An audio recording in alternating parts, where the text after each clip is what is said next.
Alternate, corresponding, को interior, ये हमारे पैरेलल लाइंस में फॉलो होते हैं। अगर लाइन पैरेलल नहीं है तो हमारी ये एंगल इक्वल्स नहीं होंगे, ठीक है।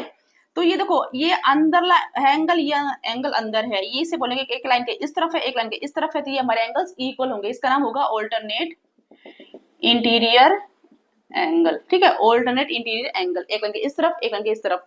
अब ऐसे अगर बाहर है तो बाहर वाला एंगल होगा, इधर वाला इधर होगा, ये अंदर है ये अंदर वाला इधर होगा। इसे बोलते हैं ऑल्टरनेट इंटीरियर एंगल, ओके।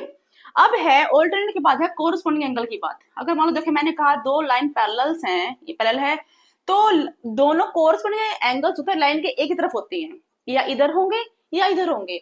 अब उनका ये होता है वो एंगल्स का जो फेस होता है, जो उनकी डायरेक्शन होती है वो एक ही डायरेक्शन एक ही तरफ होती है। मतलब मैं बात करूं, अगर इस एंगल की बात करूं तो इस ये एंगल ऊपर की तरफ जा रहा है ना, तो इस एंगल में भी ये ऊपर की तरफ जा रहा है, ठीक है। ये हमारे कोरस्पॉन्डिंग होंगे और इक्वल होंगे। अगर मैं इसकी बात करूं तो ये नीचे आ रहा है, तो इसकी बात करूं तो ये भी नीचे आ रहा है, ये कोरस्पॉन्डिंग है, ठीक है।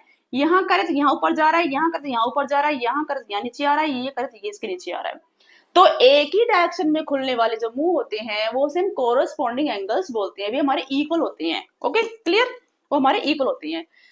ये तो होगा कॉरस्पॉन्डिंग एंगल की बात है। अब देखो बात है लीनियर पेयर, बहुत ज्यादा यूज होता है लीनियर पेयर, मोस्टली क्वेश्चन पे बेस्ड आते हैं। लीनियर पेयर क्या होता है? लीनियर मतलब लाइन, एक लाइन के ऊपर जितने भी एंगल्स बने होंगे सबका ही सम 180 डिग्री का होता है, ठीक है, ये होता है। तो लाइन है, एक एंगल बनाओ तो दो एंगल बन गए, एक और कर दिया, तीन एंगल बन गए, एक और कर दिया, एक और आ गया, एक जितने भी हम कर दें इनफाइनाइट एंगल्स बन सकते हैं। एक लाइन